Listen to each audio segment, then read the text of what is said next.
just want to welcome and thank everyone for being with us. We have a very interesting webinar for y'all today. Farm to School, the common thread in successful universal meals campaigns. So we'll go ahead and get started. Before we get in too deep, I would like to turn it over to Valentina with the Community Language Co-op, who is going to be offering interpretation as well as a message about language justice. So Valentina. Thank you very much, Ryan. Hola a todos, a todas y a todos. Mi nombre es Valentina y estoy aquí por parte de Community Language Cooperative y estoy aquí para ofrecerles y garantizar su compromiso con la justicia del lenguaje. La justicia del lenguaje es un tipo de interpretación simultánea que busca crear espacios en los que no domine ningún idioma, espacios en los que todos y todas puedan participar en el idioma de su corazón. Para lograr este objetivo vamos a utilizar la función de interpretación de Zoom. Entonces lo que verán en un par de minutitos es que aparecerá un nuevo botón en la barra inferior de su pantalla que parece un globo terráqueo. Es en la misma barra donde tienen los botones para el micrófono, para el video, para el chat, etc. Va a estar hacia su mano derecha. Cuando vean este botoncito aparecer, hagan clic en él y seleccionen inglés o español como el idioma en el que desean escuchar y el idioma en el que desean participar. Si ustedes están en esta reunión por medio de una tableta o de un teléfono, encontrarán las mismas opciones haciendo clic en el botón que tiene 3 puntitos en la esquina inferior derecha de su pantalla. Este botón dice More o Más. Hi everyone, good morning, good afternoon. My name is Valentina and I'm here on behalf of Community Language Cooperative, and I'm here to provide and guarantee your commitment to language justice. Language justice is a type of simultaneous interpretation that seeks to create spaces in which no one language is dominant, spaces in which everyone can participate with the language of their heart. So to achieve this objective, we will be using Zoom's interpretation feature. And what you will see in a couple of minutes is that a new little button that looks like a globe will appear on the bottom bar of your screen. On that same bar where you have the buttons for the microphone, the video, the chat, etc. It'll be towards your right hand. When you see this new little button come up, go ahead and click on it and select either English or Spanish as both the language that you will be listening into and speaking into. If you are joining the meeting on a phone or on a tablet, you will find the same options for interpretation by clicking on the button with the 3 little dots on the lower right-hand corner of your screen. This button reads More. And even if you are a monolingual English speaker, you should select a language channel. This is for all monolingual speakers, whether in English or in Spanish. Only if you are bilingual, you can choose to ignore this service. Un breve recordatorio es que la interpretación es simultánea, entonces por favor mantenga un ritmo de conversación cuando participe. Si tiene alguna pregunta o algún problema con esta tecnología, comuníqueselo al grupo completo a través del chat.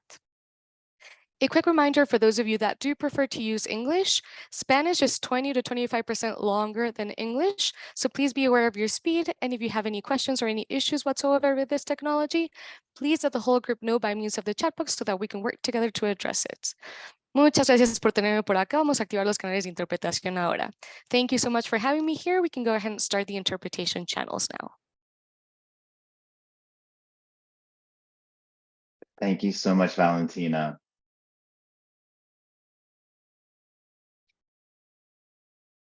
And I am going to kick it over to my colleague, Cassandra Bull. Great. Thank you, Ryan and Valentina, for kicking us off. My name is Cassandra Bull. I am the policy intern at National Farm to School Network. I will be giving a presentation, and then Ryan, who's introduced himself, will be moderating our discussion. So we are here with a stellar group of advocates. Our panel today features Abby Halperin from the Center for Eco-Literacy. She's representing California. Betsy Rosenbluth from Vermont Feed/Shelburne Farms is representing Vermont. And then we have Ryan Parker, who is from Food Corps representing Maine. So I'm going to introduce our organization and our Who's at the Table School Meals campaign, then share some highlights from recent research we've been conducting on universal meals policies. And then we'll move into a discussion with our panelists and then finish off with an audience Q&A. Great, so many of you probably know about the National Farm to School Network. but our mission is to increase access to local food and nutrition education to improve children's health, strengthen family farms, and cultivate vibrant communities. Our core functions are that we are a hub for information, for networking, and for advocacy. And we connect people to resources, to each other, and to policies. We are guided by our call to action, which is 100% of communities will hold power in a racially just food system. And this call to action is guided by our 6 community values. They are economic justice, environmental justice, health impact, racial equity, workers' rights, and animal welfare. And so this call to action and our values lead really well into our Who's at the Table school meals campaign. And so this is because we believe we need a system of school meals that serves all kids and also values the people who get food to the table. So during this campaign, we've been creating resources to support what we call values-aligned universal meals advocacy.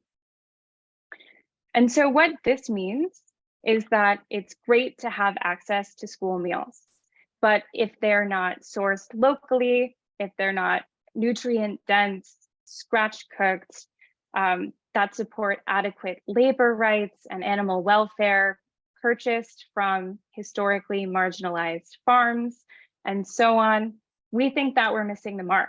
So universal meals, if supported by the right policies, can create a just and resilient food system for all. So this graphic shows how these 3 categories, local, universal meals, and values-based, work together to create a just and resilient food system. And so this is how it all sort of flows together. Universal meals increases access and lessens administrative burden, which increases school participation in lunch, which increases the need for ingredients, which hopefully will be purchased from local farms, and increase opportunities for scratch cooking and for students to become more connected to the food system. And then we have this third bubble, which is community values. And so we're not interested in perpetuating the status quo of school food, right? We need our food to be produced in a way that supports all of these values. And when we say values-based purchasing, we don't mean all of these at once. That's really, hard to do. So we want values to come from the communities that are doing the purchasing. What it really means is that we want decisions about food purchases to be made beyond, price and even geographic location as the bottom line. So to back it up, as of July 2023, 31 states and DC have introduced policies in some way to support universal meals. And 7 states now have permanent policies, and 3 states have temporary policies or had temporary policies. These are the 7 states with permanent universal meals programs. They are California, Colorado, Maine, Michigan, Minnesota, New Mexico, and Vermont. And collectively, these 7 states represent 9.9 million students, which is about 20% of all US students, which, pre-pandemic, we didn't have any states with universal meals policies. So that's really amazing. And now I'm sort of going to dive in to our analysis. And something that we saw right away is that there's a strong connection between farm to school and universal meals policies.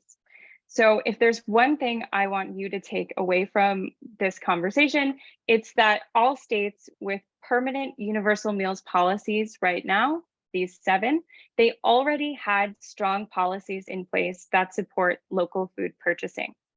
In our world, we call these local food purchasing incentives. And so these 7 states, I included the names to each of their incentive programs, which you can look back on and go to their websites later. So we were seeing this strong relationship and decided to dive deeper and to do 4 case studies. So our case studies are Maine, Vermont, Colorado, and California. And we interviewed advocates, we read all of the legislation and lots of secondary sources to create these. They all have relatively the same structure. So they have a policy overview, a coalition overview, discussions of unique policy features, relevant farm to school policies and how they relate, top tips from advocates, and any insights on implementation if they're at that stage.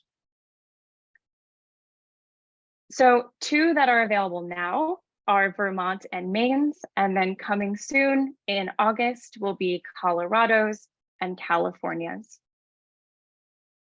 So just some insights when you look at the 4 case studies in aggregate and make comparisons are that 1, each state had diverse universal meals policy features.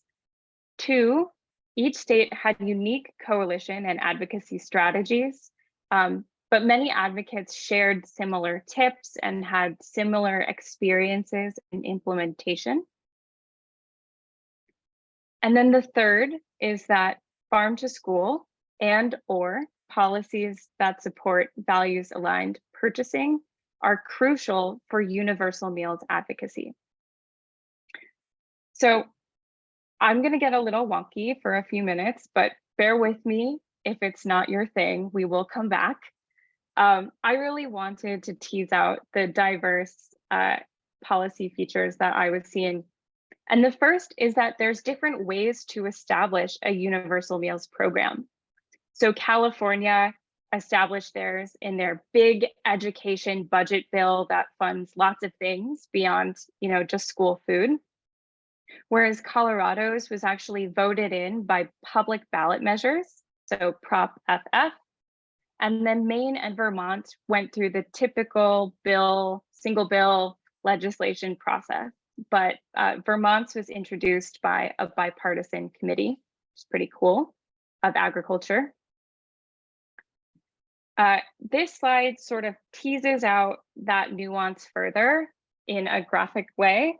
But first I wanted to say that all of these 4 states, their final policy was not how it looked in its first introduction. And that's really nuanced, but I wanted to just say it and put a pin in it for later. But Vermont, for example, passed a temporary policy as a strategic decision and then passed a permanent one, whereas the other states all started out with permanent policies. The next sort of distinguished aspect between these 4 states is that all of them require maximization of federal funding, but Maine just encourages it, and that's contextual. All of them mandate universal meals to any school that participates in the National School Lunch Program, except Colorado's, which is optional, which is wild to me. And Colorado also creates a new tax structure to fund its program, which is really interesting. And 3 out of the 4 states took steps to increase access by eliminating the reduced price category of school meals before going into full-blown universal meals policies. So Colorado, Maine, and Vermont first eliminated the reduced price category to expand access. And then this sort of teases out complementary programs that were introduced alongside universal meals policies. California's is the most robust, and that's partially because it was a budget bill, right? It's a big bill, but it included funding for kitchen infrastructure, food service staff training, increased the meal reimbursement that the state provided, It also had the general budget bill had the Farm to School Incubator Grant established 1 year prior, and they funded evaluation, which is really cool, for their Universal Meals program. In Colorado, in the one Maine bill, it included a local food purchasing grant, so it expanded on the one they already had, which was a pilot. It increased wages for food nutrition staff. It included grants for technical assistance. And for any school who has that local food purchasing grant, they need to establish a student parent advisory board to receive those funds. Maine's had none of this. It was very sleek, very clean, simple to understand, 3 pages in length, and that was a strategic decision as well. And then Vermont's was similarly quite clean, but it's worth noting that it was introduced in one bill, the Farm Fresh School Meals for All bill, which included the incentive as well as universal meals. Those 2 bills were separated, and then the incentive was passed 1 year prior, and then universal meals was passed after that. The next finding is that each state had sort of different coalition structures. So most of them had one main organizer of the steering committee of the coalition. They all had formal or informal tiers of the coalition. So a leadership or steering committee, and then a general membership. They worked with national partners, and they built the capacity of their coalition as much as possible for advocacy. Unique elements were that Maine steering committee was quite small and nimble, whereas Colorado's was broad intentionally with different racial and ethnic demographics and represented different geographic regions of the state. Vermont had a really interesting visioning process before any advocacy had taken place. Colorado funded their steering committee members, and they also focused on language justice and provided interpretation.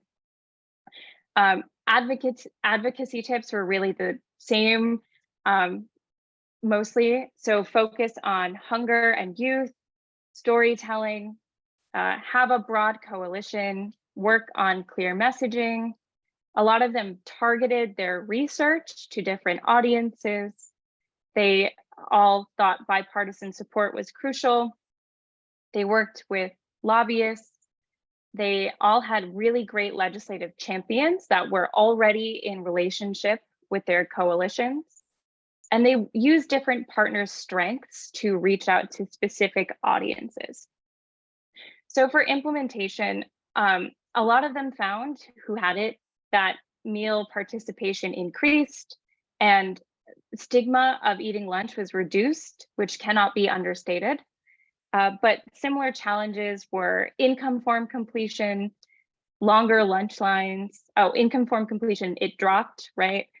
Longer lunch lines, which means less mealtime, strained capacity because of the longer lunch lines, and strains on infrastructure. My last finding is that farm to school and/or values aligned purchasing were crucial for universal meals advocacy. And so I said it before, but all states had incentive policies in place prior to universal meals. And what this means is that they were already well poised with these partnerships in place to then mobilize for universal meals. Farm to school advocates also took on leadership roles in universal meals coalitions. And then lastly is including these policies in either messaging or including it within the bill itself strengthened advocacy, because you could talk about the virtuous cycle of school meals, which Betsy will talk about soon. But basically it supported, you can talk about economic development, workers' rights, improved meal quality. And this gained bipartisan public and policymaker support, and it broadened the coalition membership overall to include farm to school aspects. And my recommendations for advocates are to integrate farm to school and values aligned purchasing in advocacy and in legislation, if possible. Also, if possible, to include supports for implementation in universal meals bills. And lastly, to learn from successful coalitions through these case studies, communities of practice, coalition websites, and just having conversations with advocates. So that's my presentation. I'm going to hand it back to Ryan, who will reintroduce the panelists, and they have a really great set of questions to respond to. Thanks. Thank you so much, Cassandra, and thank you for your work in putting together these case studies with advocates and coalitions, and your analysis here today. I am happy to be talking with Abby, Betsy, and Ryan today. Of course, Abby's representing California with the Center for Eco-Literacy. Betsy is coming to us from Vermont with Vermont Feed and Shelburne Farms, and Ryan Parker is coming from Maine, representing Food Corps. So yeah, I would, I'm just so struck by the findings that Cassandra shared, especially about how farm to school was an integral part of universal meals campaigns. So my first question is going to be for Betsy. We know that Vermont had really integrated farm to school messaging in the universal meals advocacy. So could you maybe talk more to this and maybe share any advice you give to states wondering if they should include farm to school in their universal meals policies?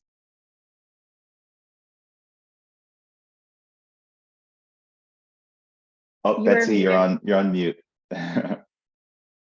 Okay, thank you. That's helpful. Thanks, Ryan. Our legislative campaign was a lot stronger by integrating all of our requests into Farm Fresh School Meals for All. So it was universal meals, local food incentive, and increased funding for the Farm to School and Early Childhood Grants program. And that there were a couple of things, it allowed legislators who are either interested in ag economy and local purchasing to jump on board, or those who are really focused on childhood hunger and health. So it captured a wider spread. It also increased the return on investment. We talk a lot about, as we're feeding kids, we're benefiting farmers, that win-win. And our Senate Agriculture Committee chair said at one point, you would only oppose this bill if you don't support children or farmers. So that helped. And it kept, as advocates, we weren't competing or letting legislators choose one issue over another. And I would say that it really, I can talk more about this, but it really happened by coming together and having a shared vision. We call it a happy ending. Like, what do we need? What needs to happen? And then together, when we articulate that, we can be really clear. It isn't either or, but it's these pieces together. So we all were on the same page with this vision. But it took a lot of relationship building. I mean, it started back almost 10 years ago as a network when we were developing a shared goal. And in that goal, it included universal meals, local purchasing, and integrated food system education.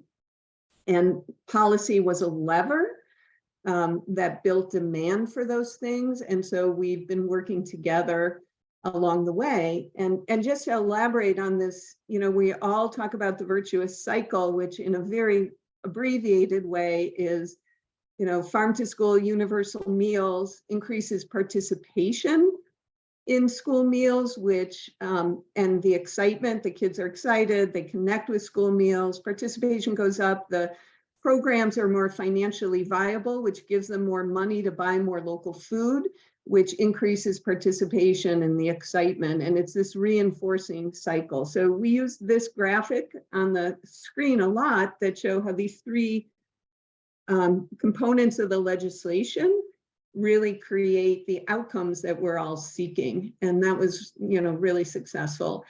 And, it showed up really well, like when we took leads, each of the main partners, so that's Vermont Feed and SNA Vermont and Hunger Free Vermont. And then a core partner in the campaign was NEA, the union. And so while Hunger Free took the lead on universal meals, they'd get asked, well, how is this going to help farmers? And they could refer back to our campaign, This Farm Feeds Vermont Kids. We could drop that link in the chat and see that over 100 farms across the state were selling to early childhood programs in schools. And we had data that showed that schools with universal meals were purchasing more local product. That got a little messed up in the pandemic. So by working together, each of our individual organization goals were really met. So anyway, my piece of advice would be lead with your happy ending. Be really clear together where you're trying to get to and don't give up on it. Thanks so much, Betsy. And thanks so much for sharing the slide on the virtuous cycle. It's such a great framing and a great visual as well. So obviously I want to hear from California and Maine, as Cassandra is presenting the case studies, I noticed that perhaps the greatest difference in policy design was between Maine and California's policy. So on the one hand, Maine's policy was quite sleek, as Cassandra put it, where California has had a lot of different complementary policies built into the budget bill. So Ryan, I want to kind of maybe start with you. Maybe you can provide a little bit more context around why the decisions were made in Maine around keeping y'all's bill sleek. Yeah, thanks, Ryan. I guess it comes down to an understanding of how your state's specific legislature works, and they're all going to be, have certain similarities across the country, but the personalities could be different, and then just the way things work are different. So having an understanding, or having somebody in your coalition who has an understanding of how your specific legislative process works, I think is really important. We happen to have some really great folks in our coalition who are really connected with the way policy moves forward in the Maine legislature. So I think that's really helpful. I would just say that, for us in Maine, we have committees of jurisdiction and they oversee specific agencies. And that may be the case in other states, I don't know. But for us in Maine, what that translates into is if you have a bill or a piece of legislation that dictates or guides more than one agency to do something, it's almost guaranteed your bill is going to be dead in the water, because the committees that oversee those don't like mission creep. They don't like to get confused, I guess, on who's in charge of what. And so we made the decision to just focus exclusively on universal meals, keep it very simple. We also, as you mentioned, already have actually a really strong local incentive purchasing program and a really strong farm and sea to school network and programming. And we actually already have supports for those farm and sea to school initiatives in both our Department of Education and our Department of Agriculture, Conservation and Forestry. So while we would always love to strengthen those, we decided to just focus on just universal meals and getting that, across the finish line. I would also say that for us in Maine, and I'm sure this is true again for legislators in other parts of the country, but our legislature is pretty conservative overall. I mean, both parties, we have some independents, but both of our parties are pretty conservative. There are a few, hot button issues that tend to divide our legislature, but for the most part, our legislators actually work really well with each other, no matter what party affiliation they have, in a one-on-one context. And then within individual committees, they work really well with each other. So the more focused we can be on a specific issue and keep any other thing off the table that might derail the conversation is always really, really beneficial to us. And I would just lastly say that, the strength of your coalition is really built on the strength of the members of it.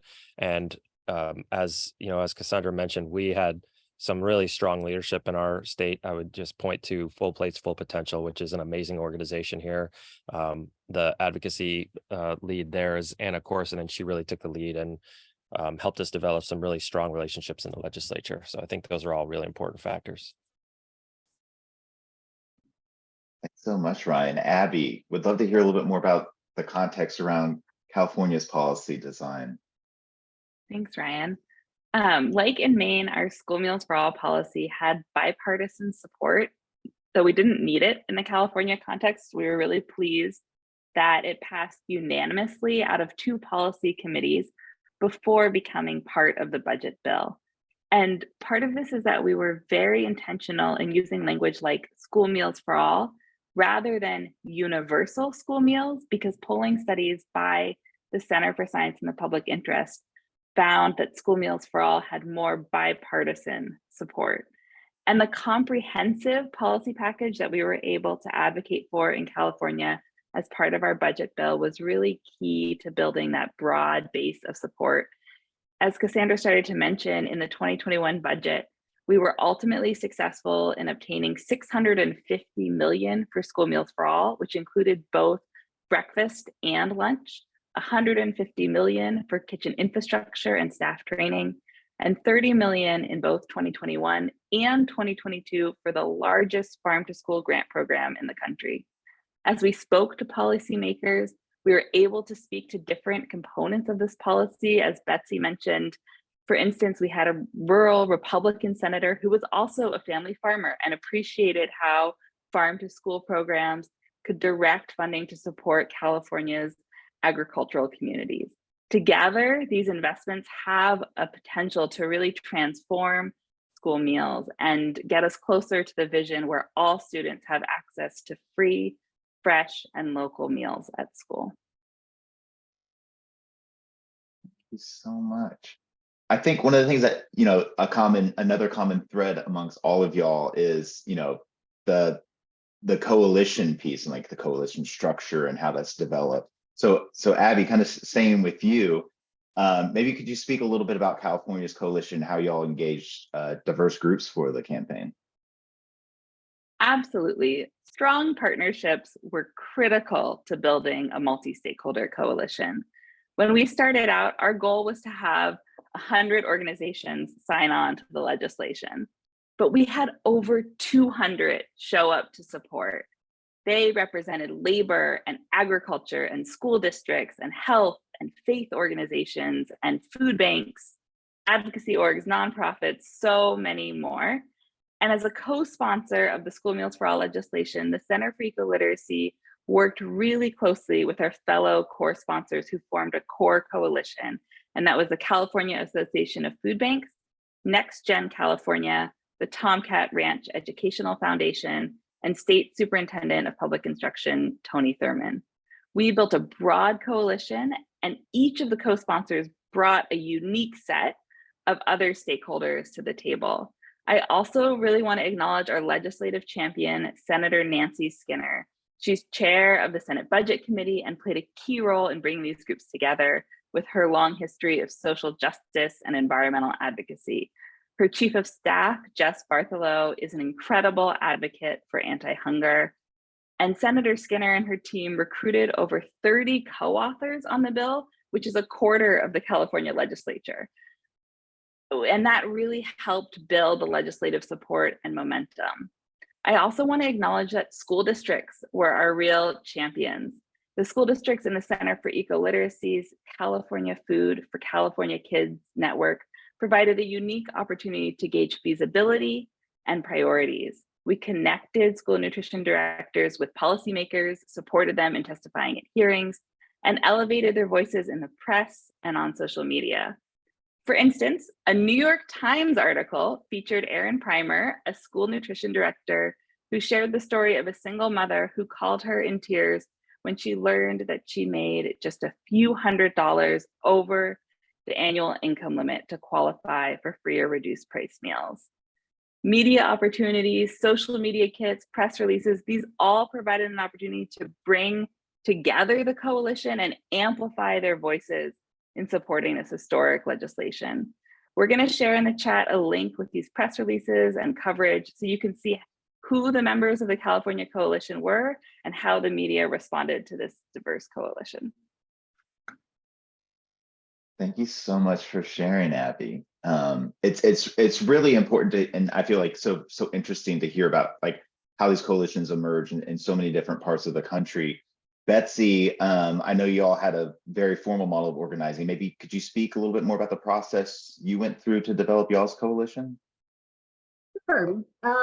So we had an amazing consultant, advocacy consultant and lobbyist, Action Circle. So they have a model of organizing that really worked well for us. So I talked a little bit about this happy ending that you have with your partners that you're working together towards. But the other piece that we did very early on with the core coalition is develop a set of shared principles for the campaign. So we worked out ahead of time agreements around what needed to be met in the legislation and what could not be compromised, so that when it was on the spot and legislators are full of good ideas, and we already had a foundation as to what we could say no or yes to. And it really created a lot of trust.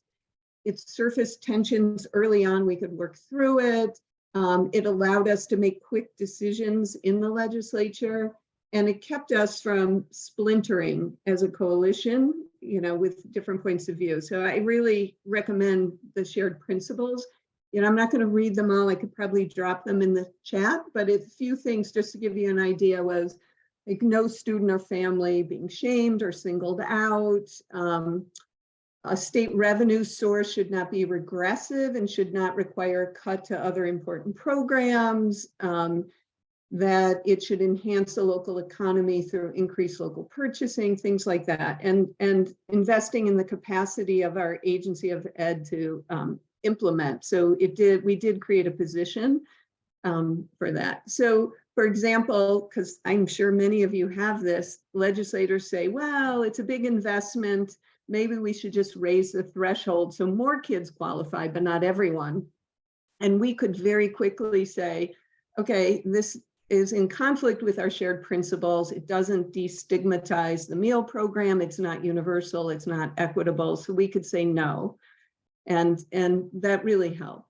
The other thing was, I think, similar to what Abby mentioned, shared messaging.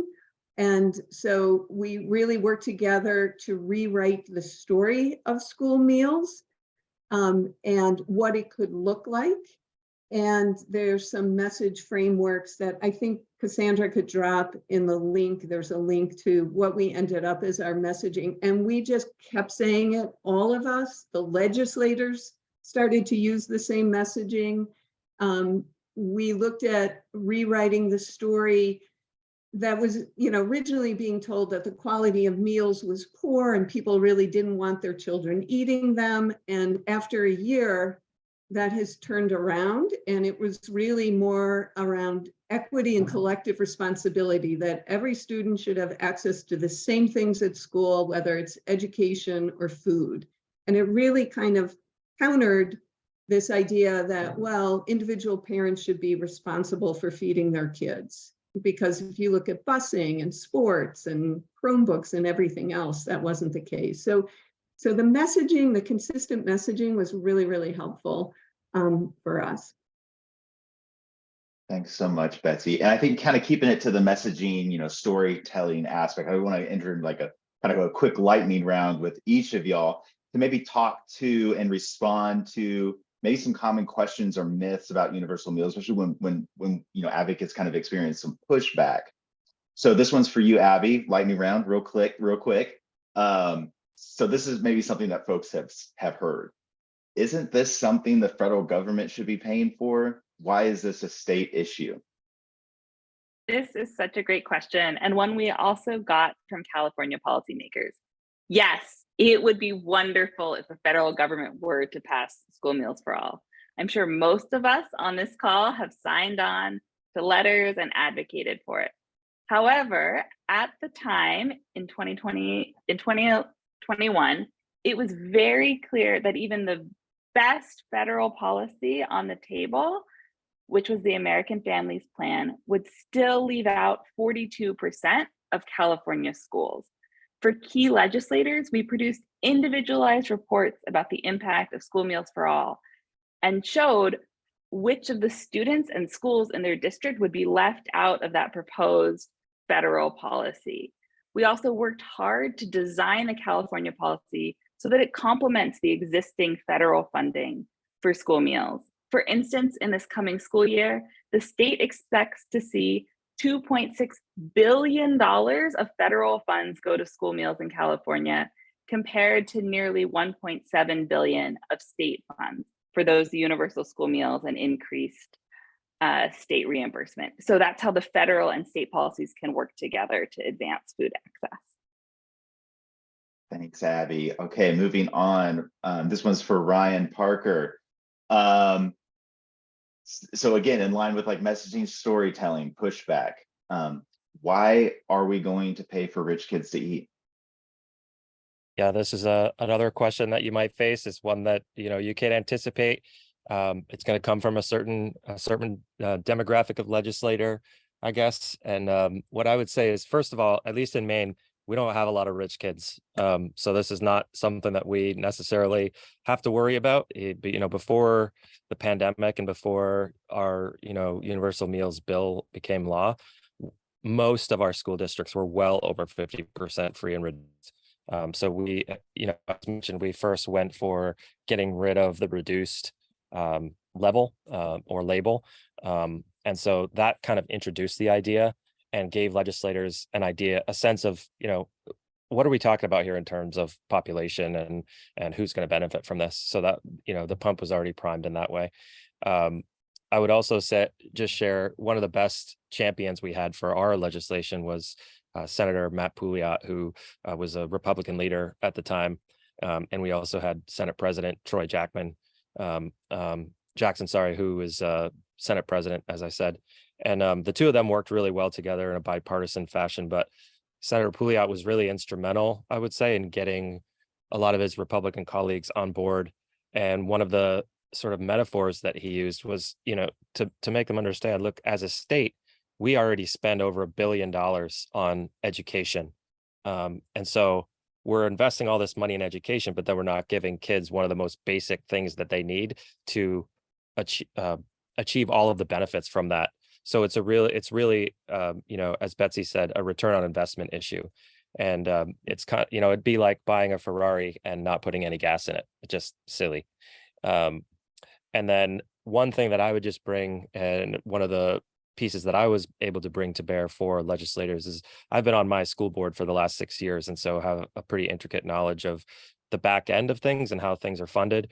And the reality is, the way schools and education are funded in most states in the country, if not all, is through local property taxes. And so the reality is you're paying for it anyway. In our state, in the state of Maine, and certainly in our district, every year we would have to allocate a certain amount of money from our general operating budget to offset the losses in our school nutrition budget. And now that universal meals has been in place for 2 years in Maine, this year, for the first time in at least a decade, our district has zeroed out that line. So we no longer are providing that additional supplement to our nutrition department, and yet they still are more than breaking even. So it saves everybody money in the long run. Thanks, Ryan. All right, last question in this lightning round, Betsy. This one's about the form. So as we know, there's a lot of fear that if students get to eat for free, their families won't fill out income eligibility paperwork. So these forms are often used to determine, other kinds of funding that goes to school. So can you talk to someone who would say, to someone who's worried, that their school will get less funding overall because there's no direct incentive for families to fill out these income verification forms? Yeah, well, my lightning answer would be, it makes no sense to not feed our kids because we can't figure out the right forms. So we often said that our children should not pay the price and the adults can figure this out. So, we're still figuring out getting people to fill out either free and reduced forms or household income forms. But I will give a plug that Vermont got USDA pilot approved for direct certification through Medicaid, and that's probably going to be a game changer for us. There's a lot of details, how and when that can work in a state, but it's going to work in Vermont, and I think it'll take away that burden. But that's a little side note. But yes, for us, the kids shouldn't pay the price of that. The adults need to figure this out. So much. So I know we've got probably about less than 15 minutes left. So I'm just going to ask a couple more questions. We do want to open it up for questions and answers. But what I would like to just kind of maybe end on some questions about, what happens if a state does adopt universal meals. So Abby, I want to kind of turn it over to you. Do you have any insights from implementation that you want to share, or maybe some things that maybe your coalition's working on now?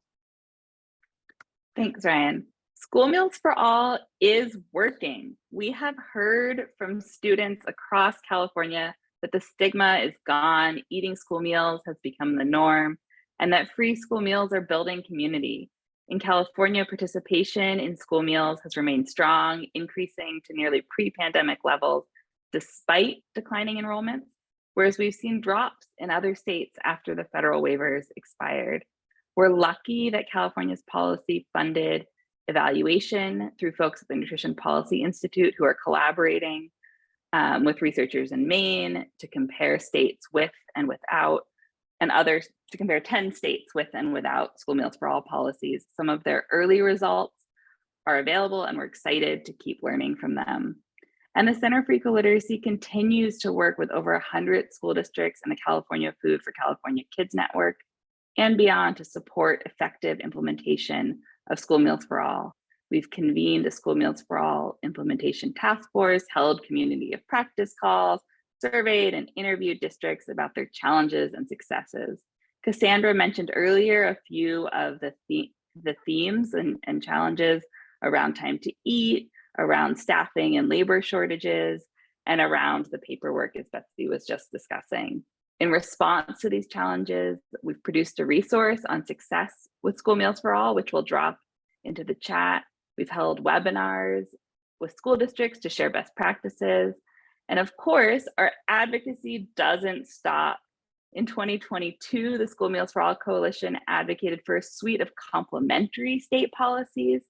And we were successful in securing over $2 billion, including $600 million for kitchen infrastructure and training, $45 million for workforce development, and $60 million for farm to school. In this current year, things have been harder. California is facing a budget deficit of over $30 billion. We're pleased that California continued its commitment to fully funding free school meals for all and an increased state meal reimbursement of nearly $1 per meal. They were also successful in protecting the funding allocated last year. However, many important programs, such as kitchen infrastructure and training, did not receive new funding in this budget. Thank you. Ryan, I know you kind of have an interesting perspective on this, especially you kind of mentioned that you're, part of a school board. So I feel like it's really important that we get more school board members in these advocacy conversations. Can you maybe talk about how these universal meals has impacted y'all's school? Maybe a little more detail. Yeah, absolutely. I would just say, first of all, in terms of the actual advocacy, one of the things that school boards are tasked with, so to speak, in terms of mission in the state of Maine is actually advocacy on behalf of students and families. But most school boards forget that. And a lot of them are actually very hesitant to take what they see as political stands on state issues. And because I'm very politically active and have been working in the legislature for a long time, I also am kind of a nerd about nuts and bolts of policy. I kind of looked up the rules for school boards and was able to get our school board to pass a unanimous resolution urging the state legislature to pass universal meals. And because that happens so rarely, it really has an impact. So I would say getting school boards to take action is really important, especially because they're the ones that have to pass the local budgets, and they're the ones that know firsthand how difficult that is or can be. But then I just wanted to share, as I mentioned earlier, our school nutrition program no longer operates in the red, which it did every year to the tune of $80,000 every year. We had to transfer from the budget $80,000 a year to make our nutrition department whole. That has completely gone away, and they are able to reinvest some of the additional funding that they're getting now that universal meals is the law of the land and participation has increased. But on a better note, an even more important note, I think it provides the opportunity for further discussion. So in my school board, our longtime school nutrition director retired at the end of last year, and I was able to work with the superintendent because I developed a relationship around these issues.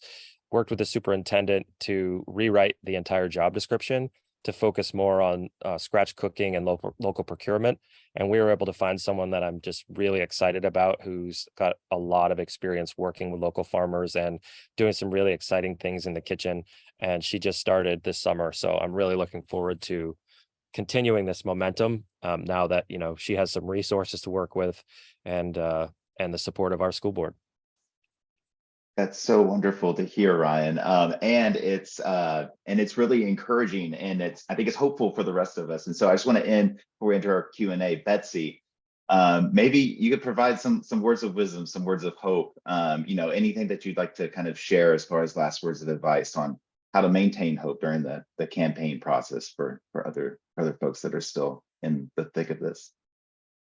Yeah, for maintaining hope in the process, I would say it's really the long game.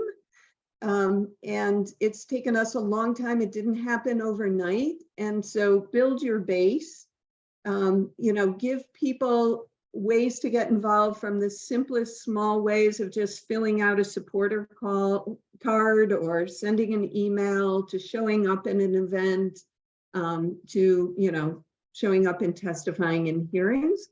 And celebrate and appreciate along the way all those small gains and wins, because you're in it for the long haul, I think. And even though we've passed this legislation, we'll be going back every year, telling the story, showing the impact, thanking people, which is really important.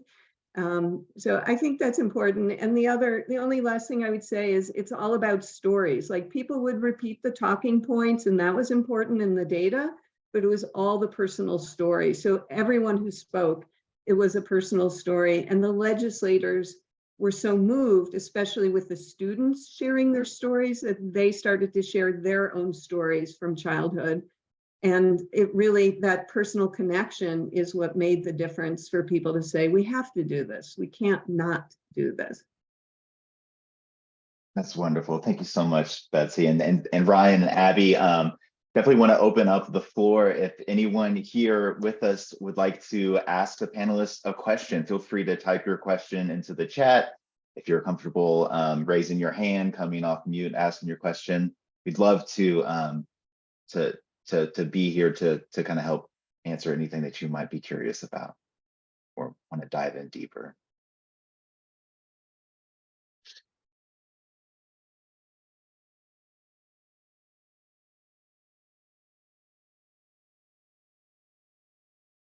I can read a question from Mike. I've always said it's cheaper to cook fresh, healthy meals than a bunch of frozen, preheated meals.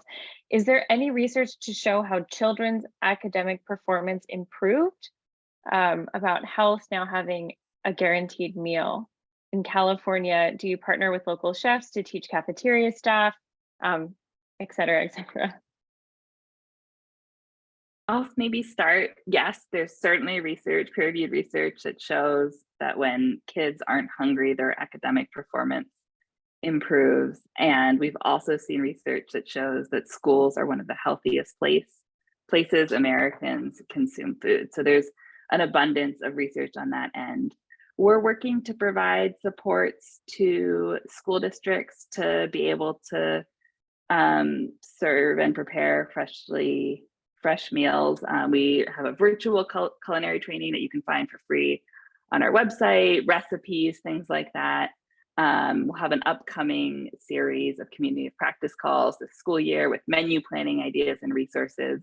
I also really want to give a shout out to our partners at the Chef Ann Foundation, who've been doing workforce development, formal apprenticeship and pre-apprenticeship programs, which were part of the budget bill, and the amazing things that some of our school nutrition directors are doing to train their staff with the kitchen infrastructure funds. They're partnering with the Culinary Institute of America to do formal trainings in kitchens and I'm hearing from them about how their staff have tasted roasted broccoli for the first time and had no idea broccoli could taste so good. And those types of trainings make such a difference to staff morale and to how they feel about their jobs and the food that they're able to serve kids. So yes, you're right. Fresh food costs less than frozen meals, but you need the people and you need the equipment to be able to get there. And so we're just really lucky in California to have these supports. I'd just like to jump in and just echo something that Betsy said that I think is super important when you're doing any sort of advocacy is, yes, it's important to have the research and the data in your back pocket, but it's the stories that really impact the legislators and policymakers. So you want to be able to pull that stuff up, as quickly as possible. But if you talk to any teacher anywhere in the country about a student who comes back from lunch or recess that has not had enough to eat, that's all the story you need right there. They will tell you firsthand what is going to happen, and they can repeat that for any kid across the country. And then once you get them eating and get them adequate nutrition, they will tell you exactly what happens in a classroom, how much easier it is, how much more focused the student can be.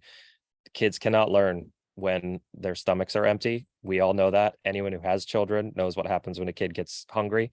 And legislators know that too. Most legislators, at least in Maine, have kids, have grandkids, have been teachers. So making those stories, make the connection, I think is super critical.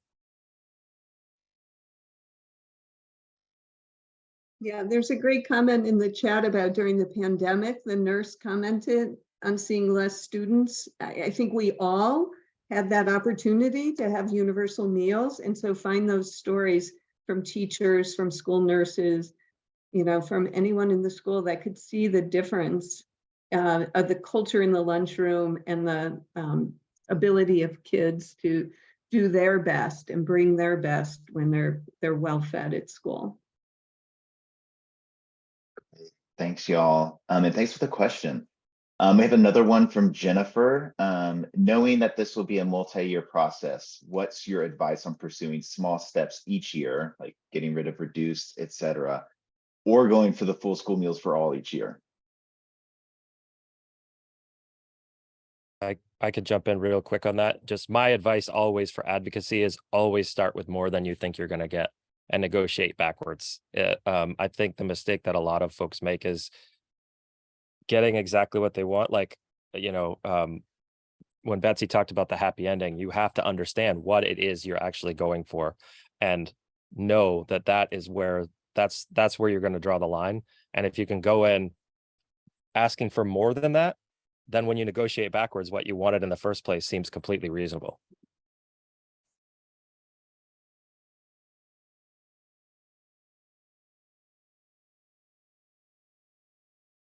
Awesome. Anyone else want to comment on that?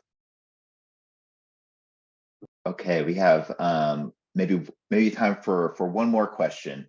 How can community partners in food security help in this? I run the nutrition program at the local rural community center. Maybe some advice for them.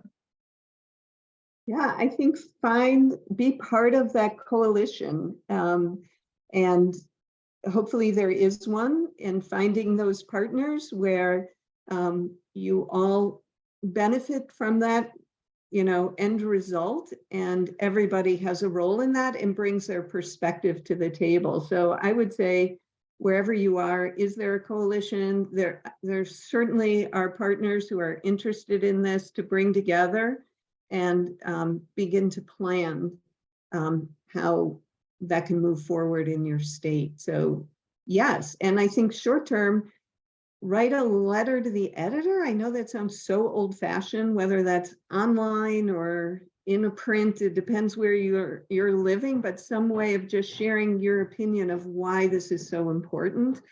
Call your legislator, have lunch with them in a school cafeteria, and just talk about how different school meals are and how important universal meals are. So I think there's a role for everyone. Awesome. Thanks so much, Betsy. And again, I just want to reiterate to all y'all for being here with us to speak a little bit more about y'all's efforts and the connection with Farm to School, Healthy School Meals for All.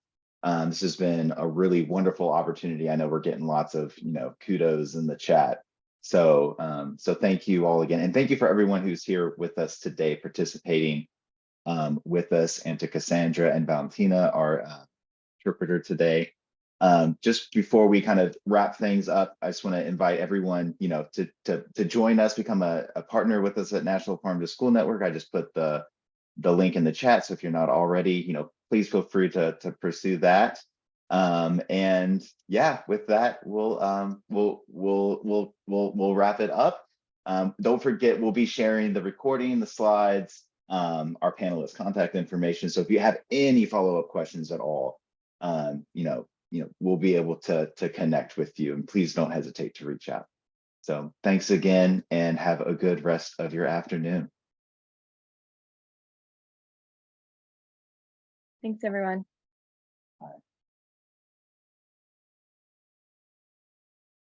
All right, I'm gonna go ahead and say goodbye.